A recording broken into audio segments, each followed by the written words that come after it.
فرشته راست است که فرزانه خورشید در توی شما свидетельница بود. این حقیقت دارد؟ حقیقت است. فرشته تو خانه و در داری، بیا التماس من خانه داماد شوم. تو من برای خونه میگیری؟ البته. قدیمه رو پست و عقلم رو کودک حساب نکن. من تا دوست میدارم. بیا با من خانه دار شو. فرشته یاد دارید که اولین مرتبه آی البته ما با صدمه دچار شدم سال 2018. فرشته خانه‌ای که در مرکز شهر دوشنبه دارید که اون رو صدقه یک آغوش کرد. یعنی فرشته صغیره کول گشت، هم پدر و هم مادر از دست داد. درست. زندگی در نظرش چگونه بود همون لحظه؟ شما رسید. نمیخوای خانه آمدنات دلک ما بردنات تو رفتی و سختم برات. با ما گفتن که یک مردی پولدار اون رو به شما توفه کرد. نه یگان مرد ثروتمند با ما خانه توفه نکرده. این حقیقت ندارم. ما بسیار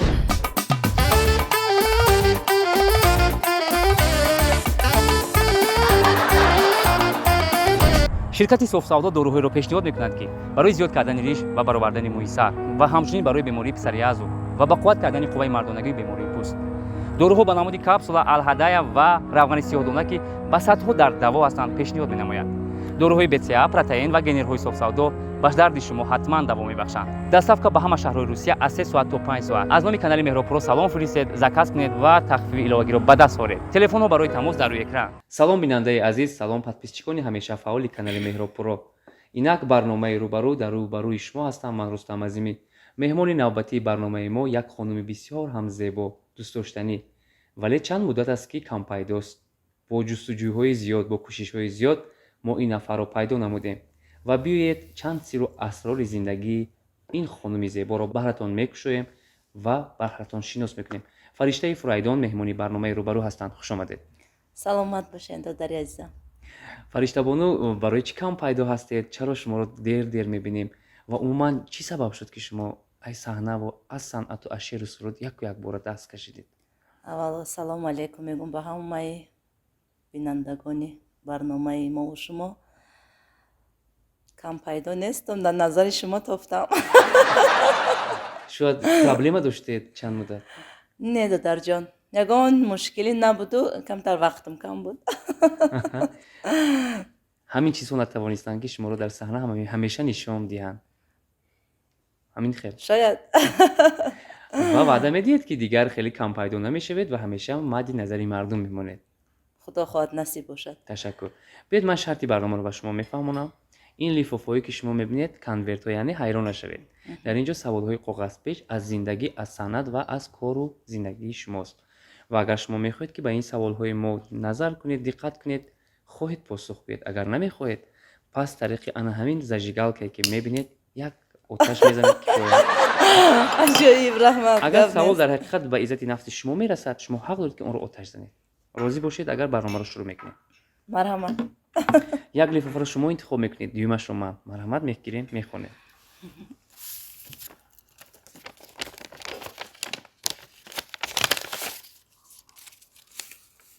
پاسخ میگوید یا اینکه آتش میزنید؟ پاسخ میگم. پس میشنویم پاسخ فرشته رو. در بدبختی زندگیت کی گناهگار؟ خیانت شوهر یا خیانت خود؟ البته خیانت شوهرم. چرا گناه خود رو به گردن نمیگیره؟ آخر من گناهگار نیستم. من در روی شوهرم خیانت نکردم. چی سبب شده بود؟ خیر، کمتر مردها عشق ورزی میکنن، ما بانوان کم کم رشک میکنیم. همین رشک سبب شد؟ البته رشک یک وای از خودش. در حقیقت آتشی هست که هیچ وقت آرام نمیگذارد زنهای ما رو. البته. و این مشکلی رو تمامی مردها ایسر گذراندن و من فکر میکنم که همین رشک سبب میشود که بسیار عائله ها جدا میشوند. چی مگر باوری نبود بین شما؟ باوری بود و رشک زنها بسیار قوی هستند. صبر نکردید؟ صبر کردم. خیر در قسمت جدایی بود. ستاره موافق نام. بعد از چند سال زندگی از هم جدا شدید؟ مدت یک 6-7 سال زندگی کردیم. البته فرزند دارید؟ خدا با شکر یک دخترچه دارم. خدا جان با شکر. پدرش نگاهی میکند؟ میشود. تشکر. من فکر میکنم که مهم در زندگی این است که پدرش کمتر و مهرونم مهر میتید. اینش کفایه است. تشکر زیاد. ما از این زیاد نمیخوایم که گفتگو کنیم از زندگی فرشته بانو و هر چیزی بود اون رو گفتم. لفافه دیوم نوبتی من است، بیاد من میگیرم.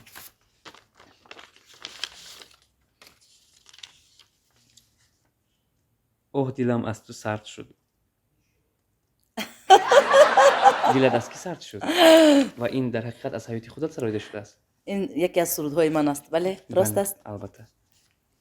ناشکری من بیرو که دلم از تو سرد شد. آه دلم از تو سرد شد. راستش این در حقیقت حیاتی خودم بود رستم جان. میتوانید این آهنگ رو زمزمه کنید با صدای زنده؟ کمتر راستی گپ انمی لنجایی که اومد کو همه را گرفت، مرا کمتر لنج گرفت، آوازم کمتر خسته. ما میبخشیم. میلش با خواهش شما. مرحمت. ناشکری من بیرو که دلم از تو سرد شد. دلم از تو سرد شد. کمتر آوازم بسیار رستم جان خسته است. یعنی نمیسرایید؟ بعدا میسرم. تنها برای من بعد از انجام برنامه با کلی بینندگان برنامه و ما از گناهی فرشته میگذاریم و این روز میبخشیم که صدایشون خیلی هم خسته است. در حقیقت دلم از تو سرد شد. این به خاطر اون که شوهرتون جدا شدید به همون بود؟ به خاطر همین بود. تشکر زیاد. پس لفافه دیگر رو شما انتخاب کنید. مرحمت. چرا دستونتون میلرزه؟ نمیدونم. من یک بسیار یک انسان شرمگین هستم. فرشته یاد دارید که اولین مراتبه آی چرا بخشش چرا خونسندانه آتش زدی؟ بسیاری ها غمگین میشوند وقتی آتش میزنن نسترینشون میپرد. شما باشید با خنده با تبسم زیبا اون رو آتش زده از بین برید. آتش زده. در حقیقت پاسخ نمیگویید. نه. تشکر زیاد. نوبتی من است. بیاد دوستان عزیز من انتخاب میکنم باز چی سوال مانده.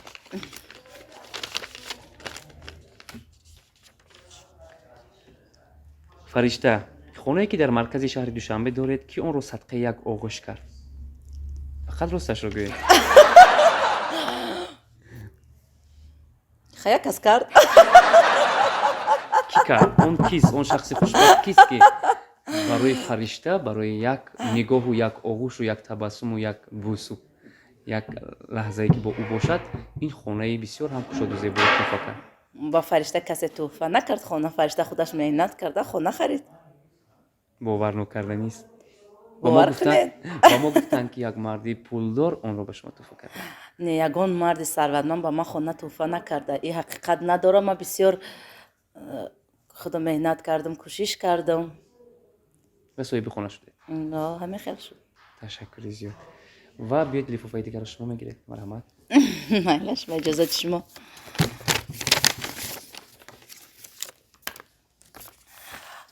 فرشته راست است که فرزانه خورشید در توی شما свидетельница بود. این حقیقت دارد؟ حقیقت است. بله. در توی عروسی هم فرزانه جان دوگانه هم بود. دوگانه عروسی هم بود. راست است. свидетельница بود. یعنی شما خشتباری دارین؟ ما خشتبار نیستیم که از خشتباردم نزدیک هستیم. بسیار احترامشون میکنم. دوست جان میدارم. چخیل اون کس رو دعوت کردید و اون کس به عهده گرفتن اونمی؟ ما نزخورده قطعی فرزانه جان دوست بودیم. دوگانه بودیم. ما مثال رفت آمد داشتیم. یعنی که دوگانه خوردی هم بود. دوگانه از کودک از ایان جوانی کودکی ما قطعی فرزانه جان. خونه هاتون مگر نزدیک بود؟ خانه هامون مساحه یک کمتر دورتر هم بود. نکیم ما قطعی فرزانه جان بسیار خانه ما می رفتیم و خانه ما می اومدن با مهمانی. ما خانه ما مهمانی می رفتیم. همه خیلی دوستی داشتیم. تنها با فرزانه؟ مادرش با مادرم، من با فرزانه جان ما دوستی عائلوی بودیم. و این دوستی چرا خاتمه یافت؟ خاتمه نیافته است. کی میگه خاتمه یافته است؟ دوستی داریم خدا با شکر. تشکر. و ما یک پارچه که توی عروسی شما رو دیدم که فرزانه خورشید در حقیقت شاهدی شما رو به عهده داشت. راست این حقیقت است، راست است. мардум дар тӯи шумо ҳайрон нашуданд ки фарзонаи хуршед як сарояндаи номдор духтари сурайё қосимова шоҳидиро ба ӯҳда дорад. شاید شده باشن. ташаккури зиёд. биёед лифофаро навбати шумо аст. марҳамат.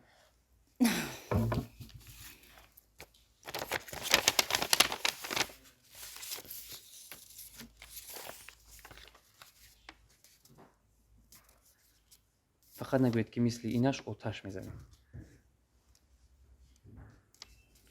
آتش میزنم. чӣ магар ба иззати нафси шумо расид? نمیخوای.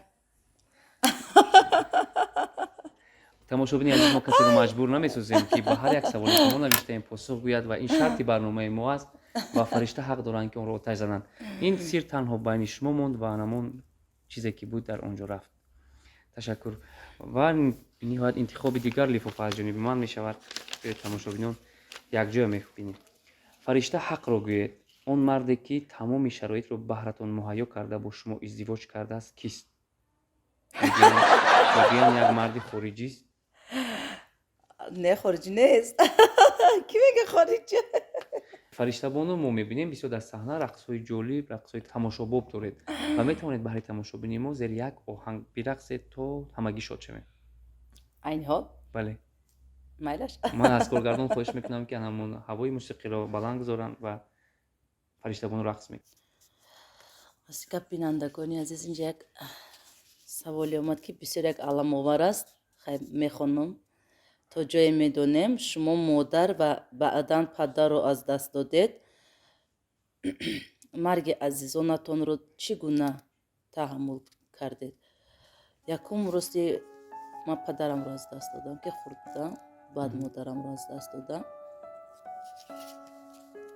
خیلی این روزای فراموش نشونده است. яъне фаришта сағираи кул гашт, ҳам падар ва ҳам модар аз даст дод. راست зиндагӣ дар назараш чӣ гуна буд ҳамон лаҳза?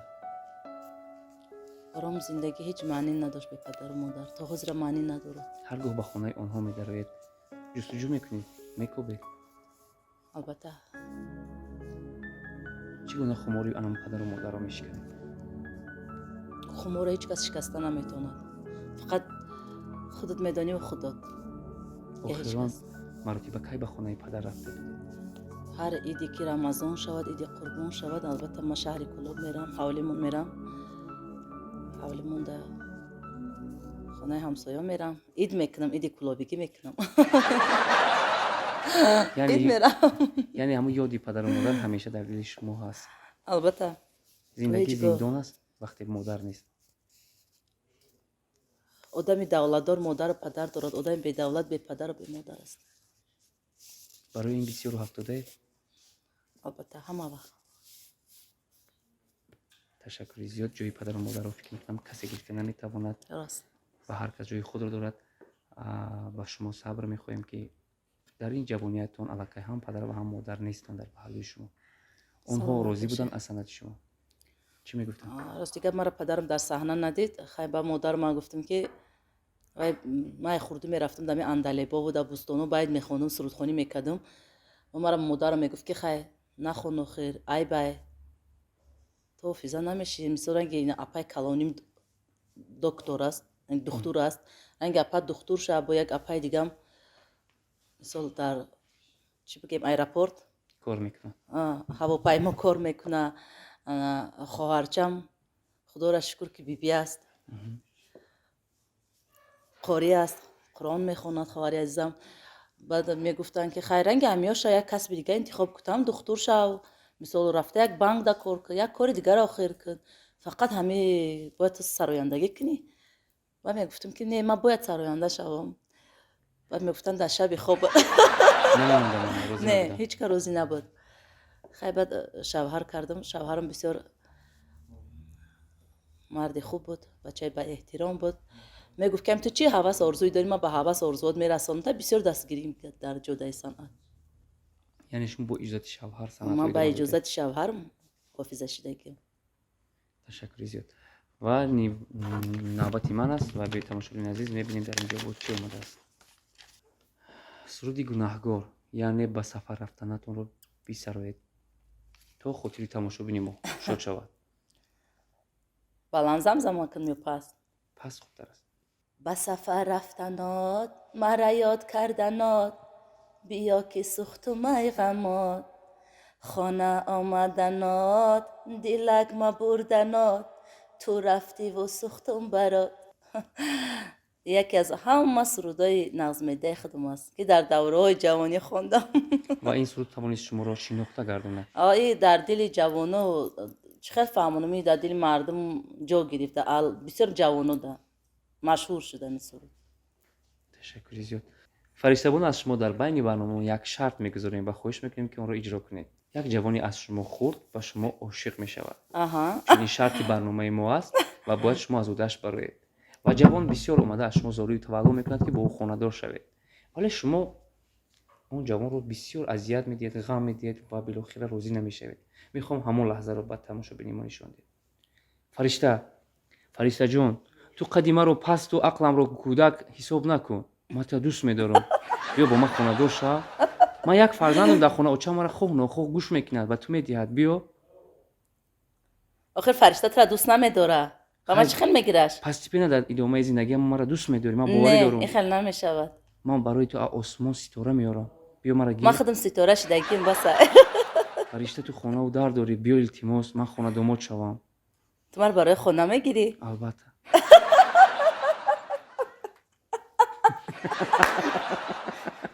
دیدن تماشا ببینن برای خانه مرا میگرفته.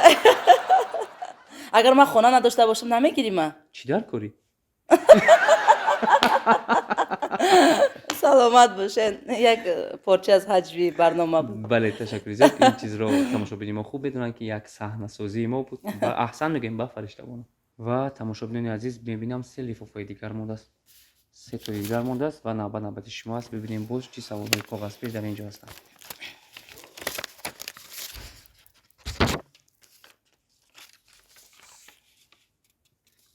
زمانی در فیلارمونیا در یک انسامبل با نفوذ کار میکرده. چی سبب شد شما رو از آنجا پیش کردن؟ عجایب سوال. هیچ کس مرا پیش نکرده. البته کار کردم در انسامبل ترانه و رقص. خیلی به خاطری که با کمتر کارهم زیاد شد و خواهش خودم آمدگی هیچ که مرا پیش نکرده. با گوش شما خبر رسید که با سببی که دیر به کار میروید در وقت ساعتش نمیروید رهبریت شما رو یعنی که پیش کردن. نه این گپا نیست. من دختری فعالم اما وقت با وقت ساعتش در کارخانه خودم میگرفتم. بچه‌ای که همراه شما کار میکردن میگفتن کدام بچه‌ها؟ شما فراموش کردم ولی گفته بودن که فرشته و هر گاهی به کارگاه میاد یک سیاست خاص دارد و همگی رو اگر نسرینش نباشد میزند و حتی همون استول و چیزی که اسمش داره میکرد. این گپا راستن؟ نه من انسانی بسیار شرمگین هستم رستم جان. من خیلی دغل گپ زنی یا قرات کردن خیلی کارا نمیتونم. کمتر یک خصلت دارم که همون کرسی دکی من میشینم در کجای باشم در خونم هم خیلی میگم نشینین در کرسی من. در کارخونه هم خیلی میگفتم کرسی من خودم میشینم. هم خیلی میگفتم. وقتی که شما رفتید که همکارتون نشسته است وظیفه میشود اونجا؟ نه وظیفه نمیشود. من خیلی میگم خیلی استول ما نشینه هیچ که تموم نمیخواد. یگان چی نمیگم. و من باوری ندارم که فرشته دختری جنگره باشد. نه من بسیار آرام طبیعت هستم. چخیلی فهمونم که من چیزی را که من انتخاب کردم رو من فقط دوست میدارم. من نمیگم که کسی که وای در مهر بته چخیلی در کرسیم بشینه یا که وای چیز دوست داشته مرا مثل قپه وای من های کو. وقتی عصبی میشوید در اون حالت ما فرشته رو چگونه انسان میشناسیم؟ کمتر عصبی هستم. چگونه میشناسیم مقصد؟ من بسیار وقتا که در چنبرک ماشین میشتم بعد همه سویتافورو ده کمتر عصبی میشدم. خیلی چی میشدم ده غضبی میشدم با استغفر الله میگفتم. مثل همونه که یک قسم‌های مخصوصی کلابگی هست که اون نه تا برات همین خیلی وقت نه تا برات نگفتم. مردها رو به خشم میاره چه؟ نه من خیلی جا چندین سال شد که راننده هستی؟ رانندگی نکرده استم. یک 3 سال زیاد شد که رانندگی نکرده استم. چرا ماشینتون کجا شد؟ ماشین چند تا گرفتم میواز کردم و باز کم کم نال پیاده قطعی گشته استم. آوازه‌ای با صدمه گرفته شما محسوس داشت؟ البته من با صدمه دچار شدم سال 2018. می همین خزاوادیت کردم камтар заводид нашид. Баъд як дилам чум чихел шиду, хай бо бисмилло гуфта заводид кам, ки заводид шид, акам қатин буд, акама бояд ҳами пеши ҷои кор шудам бурду мехамбондум, ки ҳами қат. бародарони азиз, як хабари хушро ба диққати ҳамаи шумо мерасонам. Дар канали Акрам Расулов конкурс бо як шурушавқ рафта истодааст. нархи ҳар як чипта 1000 рубл ва 3 шух ҷоиза мошинҳои қиматбаҳо ва ҳамчунин конвертҳои пулӣ дар назар ҳастанд. агар шумо мехоҳед ки дар ин конкурс иштирок кунед ва конкурс билетҳояш каме кам мондааст ва шумо метавонед ки ба ин рақамҳо ки дар рӯи экран мебинед занг занед, пайваст шавед. тормоза меҷиқим тармазид кунам, намешава. Намедонам барои чӣ намешава. ҳами хел дараи Маяковский рафтестем, ҳами камазай пешам омадестем, ҳами қадар дистанцияда наздик шудагиай. ҳами қаме кунам мошина қапам, мошин наместада ҷош. ҳами хел фақат одамизод фақат худоро ёд мекунад дар ҳама ҳолат. худоҷон гуфтам, ки ҳами хел ба камазай ҳами қадар монданда, ки ҳами хел мошинам вақте ки иси гирифтам, ҳами хел даруни ҷӯйбор дар ғалати демо камтарак ман зарба ёфтаму бародарам зарба ёфту, ҳам камазда чӣ нашидем, неки мошин истода ҷош ман шуду, ҳай зарбаи калонам нахӯрдем, камтарак мошин камтар чӣ шуд. шояд баъди ҳамин не баъди ӯ гирифтам, як мошини дигар гирифтаму камтарак баъд ҳозиро 3 сол зиёд шуд, ки ронандагӣ накестам, бо ният дорам ки ронандагӣ кунам. ёд кардам. наметарсед яъне? не чиба метарсам, одамизод ай худо метарсад. ташаккури зиёд. ва ду лифофа мондааст, якаш ман мегирам, дигарашро шумо. навбати ман аст. фаришта, чаро сарояндагиро партофта соҳибкор шудед? чӣ магар сарояндагӣ ба шумо нон пайдо накард? ҳами гап мада намефора партофтам. Ман кай партофтам? медонед кай ин савол пайдо шуд? ҳамон вақте ки шумо дигар рӯи саҳна нестед, соҳиб замзама намекунед. хай як чиз аст, ки инсон дар зиндагӣ ҳама вақт мисол ба давлат нест. як рӯз шоҳ ҳастӣ, як рӯз гадо. мисол чӣ хела як рӯз дори зиндагӣ дар худоба шукр. бо рӯзе мешавад ки наёфтиам, худоро шукр мегӯй. мисол саҳна барои худаш чӣ хел фаҳмонам расхото дора, мисол сарф кардани маблағҳо дора. ҳамаира мисол кӣ кардан дар кор, мисол меҳнати худат. хай шояд ки ман камтар дастгириё кам буд, наметонистам барномаҳои хидма кунам, сурудҳои хидма эҷод кунам. ба ҳамин хотир камтарак дар хона истироҳат кардам. не ки кам кам туй мерафтам. ягон кас ки мегуфт ки апай фаришта маърака дорем меоӣ, мегуфтам ки як дил мегуфт ки эй нара, бо мегуфтам эй мерам, бо мехестам айҷон бисмилло гуфта мерафтам. дар зиндагӣ як чиза омӯхтам, ки дар рӯи давлату савлат бошӣ дӯст бисёр будааст. ва вақте ки инсон камтарак бо камтар бемаблағак шава, ба мефаҳме ки дӯст кияй, душман кияй. бо хай зиндагӣ худаш ба вақти соатш нишон метаҳад, ки кӣ дар ҳақиқат дӯститай, кӣ дар ҳақиқат дӯстит нестай. ҳамаш ера зиндагӣ вақти соат нишон метаҳад. одам ба даҳан гуфта наметона ёра. бале фариштабоно, ман фикр мекунам ки анамон вақте ки инсон агар пул дошта бошад, дар ҳақиқат гирду навояш дӯстонаш бисёр мешаванд. дар зиндагӣ агар вақте шумо бепул монед, зиндагиро чӣ гуна тасаввур мекунед? зиндагиро хуб тасаввур мекунам. дунёи бепулиам дунёи бадавлатие. ва лифофаи охир мондааст. марҳамат. ман берам гирем, чӣ гап мешава. аҷоиб савол. инҷа навиштагӣ ки фаришта як порчаи тӯи арӯсии шумо ки соли 2003 гузашта буд, шумо чунон бо алам гирья мекардед, гумон мекардӣ ки аз тӯи розӣ нестед, ё дилатон гувоҳӣ медод ба хонаи бахт нею ба бадбахтӣ қадам зада бошед? ин гап рост аст дар ҳақиқат? худоҷон, дар номан мурам. охе арӯс гирья мекуна? не, он гирьяе ки мо дар анамон камераи дар ютуб дидем, тамоман аз гирьяҳо фарқ мо дошт. мардуми шаҳри Кӯлоб арӯса хеле шӯяк мекунем. баъд аз шӯяк ба аламу гирья мекунем. шумо бро тамошо кардагӣ? ман дидам ки ашк аз чашмони арӯсон мерезад, вале он сёмкае ки мо дида будем, ду даст дар бар чунон гирья мекардед ки ҳеҷ кас гумон намекард ки шумо шавҳар кардаи судаед. агар чикор кардаста бошам? шояд ба дӯстдоштаи худ нарасидед. шояд анамон вақту соат. не, ман дӯстдоштама гирифтагӣ будам. баъд این گریه که ما دیدیم چی گریه بود؟ خیر راستی گپ پدرم که نبود برای من علام‌آور بود. تشکر فرشته بانو چی نقشه و نیت دارید و بهر تماشابین ما میخواید اون رو گویید تو انتظار باشم. در خاندانی همه ما و شما فیض و برکت باشه، سلامتی باشه، همه خوشبخت باشه، بدبختی ما بین همه ما و شما دور شوه، باقی در پناه خدا باشه. سرود و کلیپ رو که انتظار میشه. چی دسته میده وعده میتیم میشه انشالله. چه خیلی که برآمد دارم انشالله با همین سرودک هم میبره انشالله نصیب خدا روزی باشه. تشکر زیاد. تماشابینان عزیز صحبت گرم و صمیمی ما در آن همین تالاری بسیار هم زیبا و بر هوای تالار مبل اکرم برگزار گردید. اگر شما میخواهید که برای کارگاه و خانه خود از این مبل ها استفاده برید، همچنین شما میتوانید با مدت 6 ماه به طور نسیه آن را خریداری نمایید. تنها از شما زنگ زدن است، درخواست کردن است، آنها در یک لحظه به شما کمک میرسانند. رقم ها در روی اکران. فرشته بانو بار دیگر شما رو به برنامه روبرو خوش آمدید میگوییم و سلامت بسیار باشن. شاد گشتیم که ما شما رو پیدا کردیم و به مخلصانتان نزدیکتر کردیم. سلامت باشه. تماشابینان عزیز تنسیت خانه آباد باشید. این بود برنامه روبرو. خیر.